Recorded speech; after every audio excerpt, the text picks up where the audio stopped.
Good morning, good afternoon, or good evening, wherever you are. And welcome to this, which is now the last in this short series on impermanence, in the larger context of our reflections on the 4 ways of changing the mind, the foundations, Ngondro, the ordinary common foundations.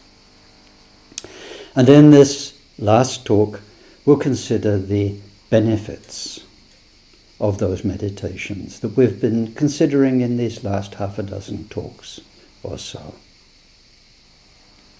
Usually the benefits section in teaching comes at the end because it's showing us, well, if you've done all of that, what's the benefit? What's the outcome?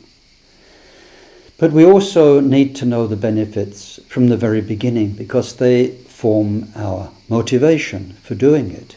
Once we know just how beneficial something can be, then we are much more motivated to do it. And we know why we're doing it. We're not just doing it because we've seen our teacher and talked with them and they say, well, the next thing is the 4 ways of changing the mind. Or the next thing is that you spend some time meditating on impermanence. We'll understand why we're doing it and the good things we can look forward to. Just to come back to a point I've hammered home mercilessly, but it's so true. These are the benefits of meditating, in this case on impermanence, doing the meditations. And in order to do that, we have to overcome a certain resistance we might find. Something in us that resents giving that much time. It resents sitting down for a half an hour, day after day with these topics, because we think, well, I know that already. We don't feel there's something to be achieved. But as I've mentioned many times, we know it up here, but our heart doesn't know, and our life hasn't changed. Our mind hasn't changed. We need to do these meditations. And the only way to do it is to give it the time and the enthusiasm, because we know the benefits. So then what are they, these classical benefits? Well, the first one takes us back to where we started in these talks on impermanence. And it's that through meditating on impermanence, our desire, our attachment, our craving for what are called the things of this life, material things, passing human affections and so on, those will diminish. We looked at the very beginning into why that needs to be the case. It's not that they are bad things, it's just they take up all the time. And the really essential point of being alive, of being human with all the potential we have, is lost, drowned out in food, objects, passing, shallow fun, things of little substance, when such wonderful things could be achieved. So if we do the meditations, then without forcing it, very naturally, we'll just see more and more and more how everything comes and goes. We'll be grown up, mature. You know how it could be with a child when something's very beautiful and it finishes, they can cry, they don't want the rainbow to go away. Or if they can't get their own way, they scream and shout because they're so upset. And a grown-up person can really enjoy the rainbow, but you know the rainbow's bound to go away. So you enjoy it while it's there. And that's it. You have a mature relationship to it.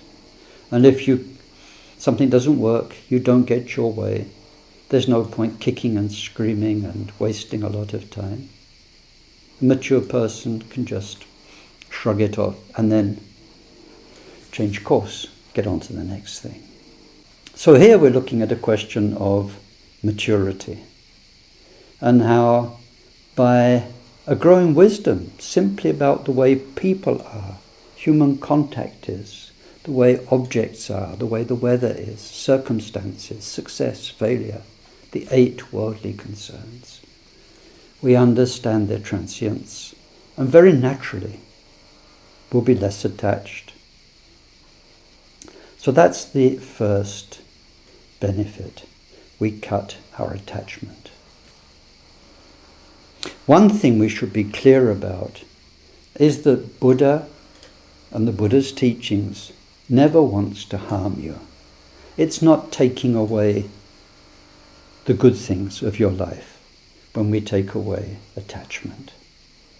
Because that's kind of the feeling. It's like, got to give up something, going to lose somewhere in this. Our teachers, the Buddha, never want to harm us. They want to benefit. So this desire and attachment, and all that comes with it, all the things we have to do to fulfill our desires and attachment, they are like an addiction, like cigarette addiction, alcohol addiction, drug addiction. There's a buzz, a pleasure there that one part of you wants. But then deeper down and more intelligently, one knows it's not doing you any good.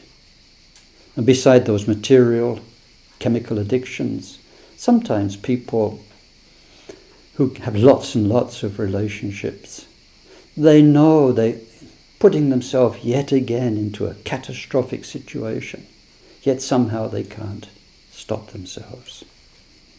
So here we're letting our wisdom, our maturity, our good sense do us a favor, not do us a harm, not take away something, but enrich our lives, and through that enrich our presence in the world for other people.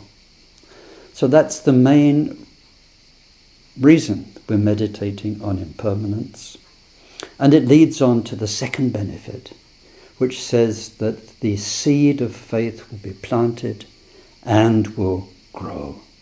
Because the more we see that impermanence, the coming and going of everything, even our own body and life, the more we'll start to see the value of those Dharma teachings that we're encountering, that we've been hearing, and we'll see they are so precious, so helpful, so meaningful. They emerge from the very character of truth and the way things are. We'll come to value that more very naturally, just as we will become less involved with the material things, with the transient things. And because we'll want, in this temporary life, which as we've seen, we have no idea when it will end, how it will end.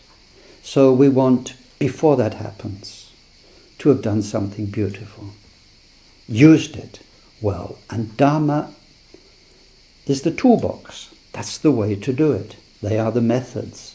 That's the keys of wisdom, sanity, liberation, all the good things. So our faith in Dharma will be increased through understanding, meditating on impermanence. And then this brings the third benefit, because once we have that love of Dharma, trust in the process of Dharma, then we'll find the joy and the diligence to be able to actually accomplish Dharma. Because we are so much less enthusiastic about the superficial, trivial things. We don't want to be like so many humans whose whole time is just lost in the enormous busyness of all of that. We want to do something significant. And so we get on with it and do it. Find that diligence, that determination to actually get on with the task and achieve something beautiful in this life. And the fourth classical benefit is that through understanding impermanence, the deeper side of Dharma, ultimate truth, voidness, becomes much more accessible.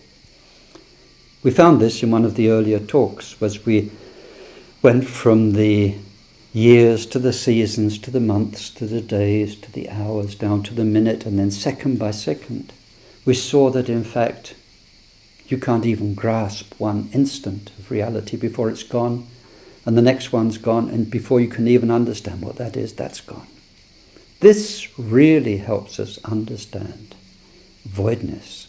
And as we explore the process of things and people, and how we project a solid reality onto them as though they wouldn't change, and then through impermanence we start to realize, gosh, they're changing all the time. This takes away, crumbles our illusion of solidity and lastingness, and that is exactly what voidness means.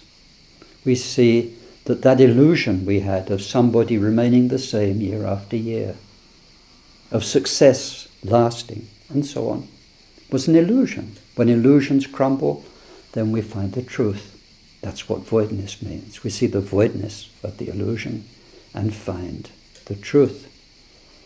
And in the truth that we find, there is this oneness, sameness of everything. That's very sacred, it's very profound. And impermanence meditation is perhaps a fast track for getting there. It may save you 10, 12 years of study and many things if you do it very, very well. So they are the classical benefits. Four main ones.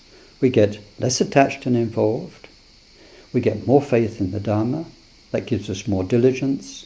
And it takes us closer to the voidness, to the sameness. On a more general level, if you look around you and you observe life situations as the years go by and people's problems, you'll see just how many problems are there because people do not understand impermanence. Their woes and their troubles are because their partner, their children, their parents, whatever it may be, are changing. The country they're living in is changing. The weather is changing, not what it used to be. Their success, their skill, their ability to use their own body. As we've seen, all of these things naturally change. And so people's expectations, people's assumptions, people's projections onto each other and the world in which they live are based on a lack of understanding of impermanence. And as you listen to people's woes and see the world around you, so much is there through an inability to cope with impermanence. It's why couples often nag each other, get on at each other's family squabbles. So many things. But then, as we've seen, the big impermanence is death. And our humankind is scared of death. It hides it away. It doesn't want to face the reality of death, and it can't cope with it when it happens. Every time somebody dies, people treat it as though it's an exception, rather than the inevitable. It's as though something wrong happened. We all die. We all die. But you'll see the benefits of meditating on death and impermanence if you've done it. So often, and I've seen this dozens and dozens of times, in a family where one person is a Buddhist and who's done these meditations, when a family member dies, that Buddhist person is calm, is a source of strength, can help the others, is well equipped. It's a blessing. It's a blessing. And one sees at that time just how people are completely skewed by death. Death is a very traumatic time. Very often there are family squabbles. People are so disturbed and upset they say things, do things they normally wouldn't. There are many reasons, but part of it is this immaturity of us human beings to accept death. So you avoid those problems. You can prepare your own death, but more than anything else, as we've seen, you can live this life to the full, so that when you do die, as you will die, you can die without regrets. We often find this in the scriptures. When I die, I will die without regret. So many masters say that, because they know they gave it their best shot. And that's all we can do, our best.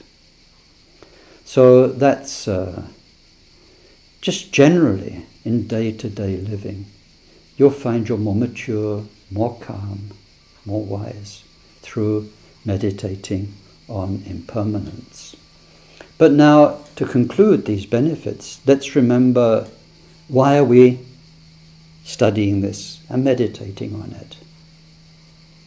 It's because for many of you, many of us, we are doing mudra, the foundation practices for Mahamudra and for the deeper teachings.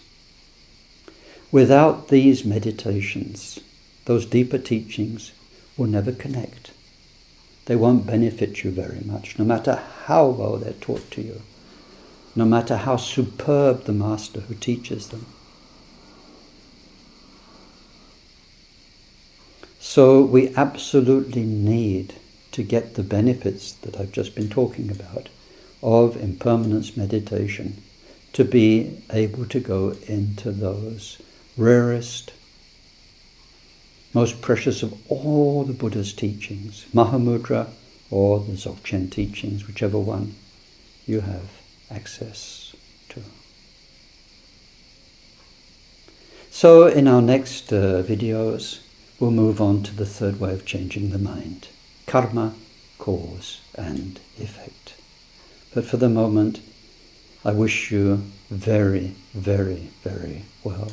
I wish you good and courageous meditation, and look forward to speaking with you soon. Bye-bye for now. Bye-bye. Thank you.